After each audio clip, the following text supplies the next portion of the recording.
Ezra.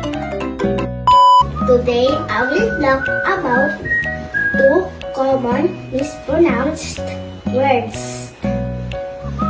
First one is scarce. Scarce.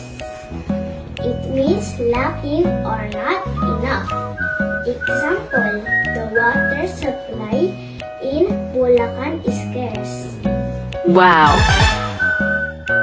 Next is indict. Indict. It means to accuse someone with a crime. Example, she was indicted for robbery. And that's bad. Anyway, thank you. See you next time. Bye!